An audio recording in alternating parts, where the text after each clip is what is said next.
Hello guys, this is Rohan. நம்ம இப்போ இந்த வீடியோவில் இம்பார்ட்டன்ஸ் ஆஃப் ஸ்லீப்பை பற்றி பார்க்க போகிறோம். அதாவது நம்ம ஸ்லீப் நமக்கு எவ்வளோ முக்கியம், அது எந்த அளவுக்கு நம்ம ஃபிசிக்கல் ஹெல்த்லேயும் மென்டல் ஹெல்த்லேயும் எந்த அளவுக்கு நம்ம ஸ்லீப் லெஸ்ஸாக இருந்துச்சுன்னா எந்த அளவுக்கு நம்ம இதில் பாதிப்பு ஏற்படுத்தும் நம்மளுடைய ஃபிசிக்கல் ஹெல்த்தில், அதை பற்றி பார்க்க போகிறோம். அதே மாதிரி நம்ம இப்போ ஜிம் போகிறோம்னாலும் சரி, ஜிம் போகலனாலும் சரி, நம்ம ஸ்லீப் நமக்கு எந்த அளவுக்கு முக்கியன்றதை இந்த வீடியோவில் நம்ம இப்போ பார்க்க போகிறோம்.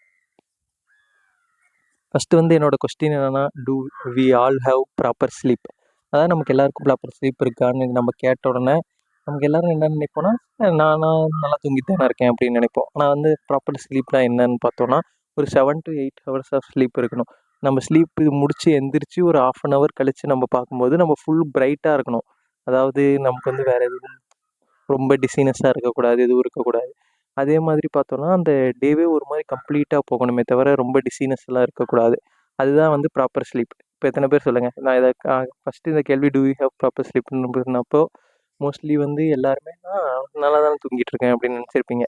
இப்போ நான் இந்த கேள்வி கேட்குறேன், டூ வி எத்தனை பேர் இதில் ஒரு 7 to 8 ஹவர்ஸ் ஆஃப் ஸ்லீப் பண்ணிருக்கீங்க? அதாவது 7 to 8 மணி நேரம் தொடர்ந்து, அதாவது விட்டு விட்டு அப்போ 4 மணி நேரம் இப்போ 4 மணி நேரம்லாம் இல்லை, மொத்தமாக 7 to 8 ஹவர்ஸ் ஆஃப் ஸ்லீப் எத்தனை பேர் ப்ராப்பராக பண்ணிட்டுருக்கீங்கன்னு கேட்டால் ரொம்ப கம்மியாக தான் இருக்கும். எனக்கு நல்லாவே தெரியும்.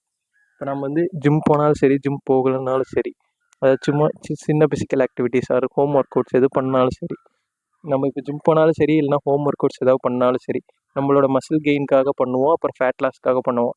அந்த ஃபேட் லாஸ்லேயும் மசில் கெயின்லேயும் நம்மளோட ஸ்லீப் ஒரு மேஜர் ஃபேக்டர் ப்ளே பண்ணும். என்னென்னு பார்த்தோன்னா, நம்ம இப்போ மசில் கெயினில் எடுத்துக்குவோமே, மசில் கெயினில் எடுத்துக்கிட்டோன்னா நம்மளோட என்னென்னா, நம்ம நம்மளோட பாடியை ஒரு ஸ்ட்ரெஸ்ஸுக்கு கொண்டு போகும்போது நம்மளோட மசில் ஃபைபர்ஸ் டியர் ஆகும்.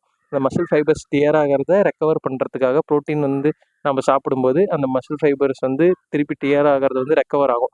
அந்த மசில் ரெக்கவரியில் ஸ்லீப்புக்கு பெரிய ஒரு மேஜர் ஃபேக்டர் ப்ளே பண்ணும். நம்மளோட ஸ்லீப் அஃபெக்ட் ஆச்சுன்னா நம்மளோட மசில் கெயின் 15 to 20% ட்ராப் ஆகும். அதாவது நம்ம இப்போ இருக்க இதோட மசில் கெயின் எவ்வளோ பண்ணுவோமோ அது 15 to 20% குறைஞ்சிரும். அதே மாதிரி சரி, அப்போ மசில் கெயின் தானே குறையும், நான் ஃபேட் லாஸில் தானே இருக்கேன், நான் ஏன் ஸ்லீப் பண்ணணும் அப்படின்னு கேட்டிங்கன்னா, ஃபேட் லாஸில் இருக்கவங்க ஒழுங்காக ஸ்லீப் பண்ணலன்னா என்ன ஆகும்னா, நம்மளோட கிரேவிங்ஸ், அதாவது ஹார்மோனல் இம்பேலன்ஸ் ஆகும். ஹார்மோனல் இம்பேலன்ஸ் ஆகும்போது என்ன ஆகும்னா, நம்மளோட கிரேவிங்ஸ் ஹைக்கு போகும். நம்மளோட கிரேவிங்ஸ் ஹை போச்சுன்னா என்ன ஆகும்னா, இப்போ நம்ம கிரேவிங்ஸ் அதிகமாகிடுச்சுன்னா என்ன பண்ண போகிறோம், சாப்பிட போகிறோம். சாப்பிடும்போது என்ன ஆகும், ப்ராபப்ளி ஹை கேலரிஸுக்கு போகும். ஹை கேலரிஸ் ஆகும்போது என்ன ஆகும், ஃபேட் கெயின் தான் ஆகும், ஃபேட் லாஸ் ஆகாது. அது என்னென்னா, ஸ்லீப் இந்த மாதிரி நிறைய ஃபேக்டர்ஸில் இன்வால்வ் ஆகுது. அடுத்தது என்னென்னு பார்த்தோன்னா, வாட் மேக்ஸ் அவர் ஸ்லீப்லெஸ்? நம்ம எதனால், அதாவது நமக்கு இது எல்லாமே தெரியாதமெல்லாம் இல்லை. இதில் முக்கால்வாசி பேருக்கு இதில் பாதி விஷயம் தெரியும்.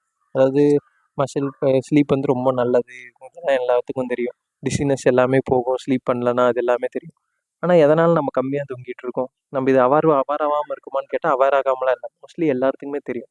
என்ன மேஜர் ஃபேக்டர்னால், என்னை பொறுத்த வரைக்கும் என்ன மேஜர் ஃபேக்டர்னு பார்த்தோன்னா, நம்ம ஸ்லீப் ஒழுங்காக ட்ராக் பண்ணாமல் இருக்கிறது தான். அதாவது நான் இப்போ என்ன பண்ணுவேன்னா, நானுமே எனக்கு என்னென்னா காட் கிரேஸ் என்னென்னா, ஸ்கூல் முடித்தேன். ஸ்கூல் வரைக்கும் இப்படி இருந்தாலும் 10 மணிக்கு தூங்கிடுவோம். அந்த இது பர்ஃபெக்டாக இருந்துச்சா. அடுத்தது நான் காலேஜ் போனப்போ என்னென்னா, நான் மெயினாக மார்னிங் ஒரு பழக்கத்தை உருவாக்கிக்கிட்டேன். மார்னிங் டெய்லியும் வாக்கிங் இல்லைனா ஜாகிங் போகணும். 6 மணிக்கு எந்திரிச்சு, அந்த 6 மணிக்கு எந்திரிக்கணுன்றதுனால என்ன பண்ணி ஆகணும்னா, நைட்டு சீக்கிரம் தூங்கி ஆகணும். அதனால என்ன பண்ணுவேன்னா, நைட்டு ஒரு 9:50க்கு, நான் ஏதோ ஒரு யூடியூப் வீடியோவில் பார்த்தேன்னா இல்லை எதில் பார்த்தேன்னு தெரில, நைட்டு ஒரு அலாரம் வச்சோன்னா தான் மார்னிங் ஈஸியாக எந்திரிக்க முடியும்னு சொன்னாங்க. அதை நான் ஃபாலோ பண்ணி பார்த்தேன். அது என்னென்னா, நான் நைட்டு எப்பயுமே என் ஃபோனில் இருக்கும், எவ்ரிடே அலாரம் இருக்கும். 9:50க்கு ஸ்லீப் பண்ணுறதுக்கு அலாரம் அடிக்கும். அந்த ஸ்லீப் பண்ணுறதுக்கு அலாரம் எதுக்கு 9:50க்கு வச்சுருக்கேன்னா, 10க்கு வைக்காமல் 9:50க்கு என்ன பண்ணுவேன்னா, அந்த அலாரம் அடிச்சோன்னா மோஸ்ட்லி ஃபோன் ஆஃப் பண்ணி வச்சுருவேன். ஃபோன் ஆஃப் பண்ணி வச்சுட்டோனாலே போதும், மேக்ஸிமம் நமக்கு ஸ்லீப் வந்துடும். ஏன்னா அந்த ப்ளூ லைட் எக்ஸ்போஷர் என்ன பண்ணுன்னா, நமக்கு அந்த ஸ்லீப் பண்ண விடாது, நம்மளோட சர்க்கரை நம்ம அஃபெக்ட் பண்ணும். அதுக்கப்புறம் என்னென்னா, ரூமில் லைட் ஆஃப் பண்ணிட்டோன்னா நமக்கு கொஞ்சம் ஸ்லீப் கெயினுக்கு யூஸாக இருக்கும். ஆனால் நாம் என்ன பண்ணுவோம், ஃபுல்லாக உட்காந்து ரீல்ஸ் பார்த்துக்கிட்டு இருப்போம். மெயின் ரீல்ஸ் தான். என்னென்னா, நம்ம ஒரு மூவி பார்த்தா கூட அந்த மூவி அட்லீஸ்ட் நம்ம ஒரு டைம் ஃபிக்ஸ் பண்ணிட்டாவது பார்ப்போம். ஒரு 10 மணி வரைக்கும் முடிக்கணும்னா ஒரு 7 மணிக்கு ஆரம்பிக்கணும்னு ஆரம்பிக்கலாம். ஆனால் ரீல்ஸ் அப்படி இல்லை. எனக்கே நிறையா டைம் நடந்திருக்கு. நான் அந்த 9:50 சரி ஒரு 9:50 தான், நான் சரி தான் 10 மினிட்ஸ் நம்மக்கிட்ட இருக்குல்லன்னு சொல்லிட்டு ஒரு 10 நிமிஷம் ரீல்ஸ் பார்க்கலாம்னு நினச்சி பார்த்துட்ருப்பேன். பார்த்தா 10:30 ஆயிரும். அதுக்கப்புறம் தான் தூங்க போவேன். இது எனக்கு தெரிஞ்சு நிறையா பேர்த்துக்கு நடந்திருக்கும். சரி ரோகன், நீ சொல்கிறது எனக்கு புரியுது. நான் இப்போ சரி இப்போ நல்லா தூங்கணும்னு நினைக்கிறேன், ஆனால் எனக்கு என்ன பண்ணணும்னு தெரிலன்னு சொன்னீங்கன்னா, நம்ம ஃபஸ்ட்டு நான் இப்போ இதுக்கு முன்னாடி சொன்ன மாதிரி தான் அந்த அலாரம் ஃபிக்ஸ் பண்ணி வைக்கணும். ஒரு 9:50 இல்லைனா 10 நீங்கள் எத்தனை மணிக்கு தூங்குறீங்களோ 7 மணி நேரம் ஒரு ஃபிக்ஸ் பண்ணிட்டு தூங்குறதுக்கு ஒரு அலாரம், எந்திரிக்கிறதுக்கு ஒரு அலாரம், 2 அலாரமும் வைக்கணும். அப்போ தான் வந்து நமக்கு தெரியும் கரெக்டாக இத்தனை மணிக்கு தூங்கணும், இத்தனை மணிக்கு எந்திரிக்கணும்னு. நெக்ஸ்ட் நம்ம என்ன பண்ணணும்னு பார்த்தோம்னா, நம்மளோட ரூம் வந்து அதுக்கு ஏற்ற மாதிரி மாடிஃபை பண்ணணும். அதாவது என்னன்னா, நம்ம வந்து ஒரு 9:50 ஆயிடுச்சுன்னா நம்ம வந்து லைட்டு ஃபுல்லாக ஆஃப் பண்ணிடணும். அப்போ தான் 10 o'clock தூங்குற லைஃப் சைக்கிளுக்காக நான் சொல்லிட்டு இருக்கேன்.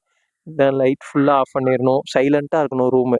அப்போ தான் வந்து நமக்கு வந்து ஃபஸ்ட்டு தூக்கம் வரும். ஃபஸ்ட்டு ஒரு 1 or 2 வீக்ஸுக்கு அது கஷ்டமாக இருக்கும். அப்புறம் 1 month போயிடுச்சுன்னா அது செட் ஆயிரும், சூப்பராக இருக்கும். அதுக்கப்புறம் என்ன பண்ணலான்னு பார்த்தீங்கன்னா, மேஜராக நான் இன்னொரு ஃபேக்டர் யூஸ் பண்ணுவேன் ஸ்லீப் பண்ணுறதுக்கு. இது எல்லாத்துக்கும் கொஞ்சம் இதாக இருக்கலாம், இருந்தாலும் சொல்கிறேனே. மேஜராக நான் ஸ்லீப்புக்கு வந்து என்ன ஃபாலோ பண்ணுவேன்னா, எக்ஸசைஸ் தான். டெய்லி ஒரு 1 hour எக்ஸசைஸ். எனக்கு என்னென்னா, டெய்லி எக்ஸசைஸ் பண்ணி எனக்கு பாடி வந்து எப்படி செட் ஆயிடுச்சுன்னா, எக்ஸசைஸ் பண்ணிட்டேன்னா கன்ஃபார்ம் 10 மணிக்கு போய் படுத்தேன்னா 10:05க்கெல்லாம் தூக்கம் வந்துடும். உடம்பு வலியிலேயே. எக்ஸசைஸ் பண்ணலன்னா ஒரு 1/2 hour to 1 hour ஆகும் அந்த நாளே வந்து எனக்கு முடியறதுக்கு. எக்ஸசைஸ் பண்ணாதனால தூக்கமே வராது. 10 மணிக்கு போய் தூங்கணும்னு. எக்ஸசைஸ் பண்ண அதாவது எனி ஃபிசிக்கல் ஆக்டிவிட்டீஸ் பண்ணோன்னா நம்மளோட கெயின் சூப்பராக இருக்கும். ஓகே. நான் வந்து இந்த வீடியோக்குள்ளே போகிறதுக்கு முன்னாடி வந்து நான் ஒரு விஷயத்த சொல்லணும்னு நான் சொல்லிட்டேன். இந்த வீடியோ வந்து ஆல்ரெடி நான் மேக் பண்ணணும்னு நினச்சேன். ஆனால் மேக் பண்ணணும்னு நினச்சிட்டு மறந்துட்டேன். இந்த வீடியோ எப்படி ஞாபகம் வந்துச்சுன்னா, நேற்று நைட்டு வந்து என் ஃப்ரெண்டை வந்து நான் தூங்க சொன்னேன். அவன் வந்து இன்னைக்கு வந்து ட்ரெக்கிங் போயிருக்கான். அவன் வந்து நேற்று நைட்டு தூங்க சொன்னேன். தூங்க சொன்னப்போ வந்து என்ன சொன்னான்னா, ஒரு 10, 10, 10:30 10, 20 ஆயிடுச்சு. எத்தனை மணிக்குடா கிளம்பணும்னு கேட்டேன். காலையில் 5 மணிக்குன்னு சொன்னான். சரி 5 மணிக்கு கிளம்பணுமேடா, ஏன்டா இன்னும் தூங்காமல் இருக்க அப்படின்னு கேட்டப்போ என்ன சொன்னான்னா, சரி எனக்கு தூக்கம் வரலடா அப்படின்னா. என்ன பண்ணிட்டுருக்கான்னு பார்த்தா சீரீஸ் பார்த்துக்கிட்டு இருக்கான் உட்காந்து 10:10க்கு. நான் இதுதான் கேட்டேன், ஏன்டா சீரீஸ் பார்த்துட்டு இருந்தீங்கன்னா எப்படிடா தூக்கம் வரும் அப்படின்னு கேட்டேன். அப்போ தான் எனக்கு ஞாபகம் வந்துச்சு, ஓ இதை பற்றி நம்ம ஒரு வீடியோ மேக் பண்ணணும்னு நினச்சோம்ல அப்படின்ட்டு. அதான் இந்த வீடியோ மேக் பண்ணியிருக்கேன். ஓகே கைஸ், இந்த வீடியோ உங்களுக்கு யூஸ்ஃபுல்லாக இருந்துச்சுன்னா லைக் பண்ணுங்கள், சப்ஸ்கிரைப் பண்ணுங்கள். அதே மாதிரி உங்கள் ஃப்ரெண்ட்ஸுக்கெல்லாம் இந்த வீடியோ ஹெல்ப்ஃபுல்லாக இருக்கும்னு நினச்சிங்கன்னா ஷேர் பண்ணுங்கள். பாய்.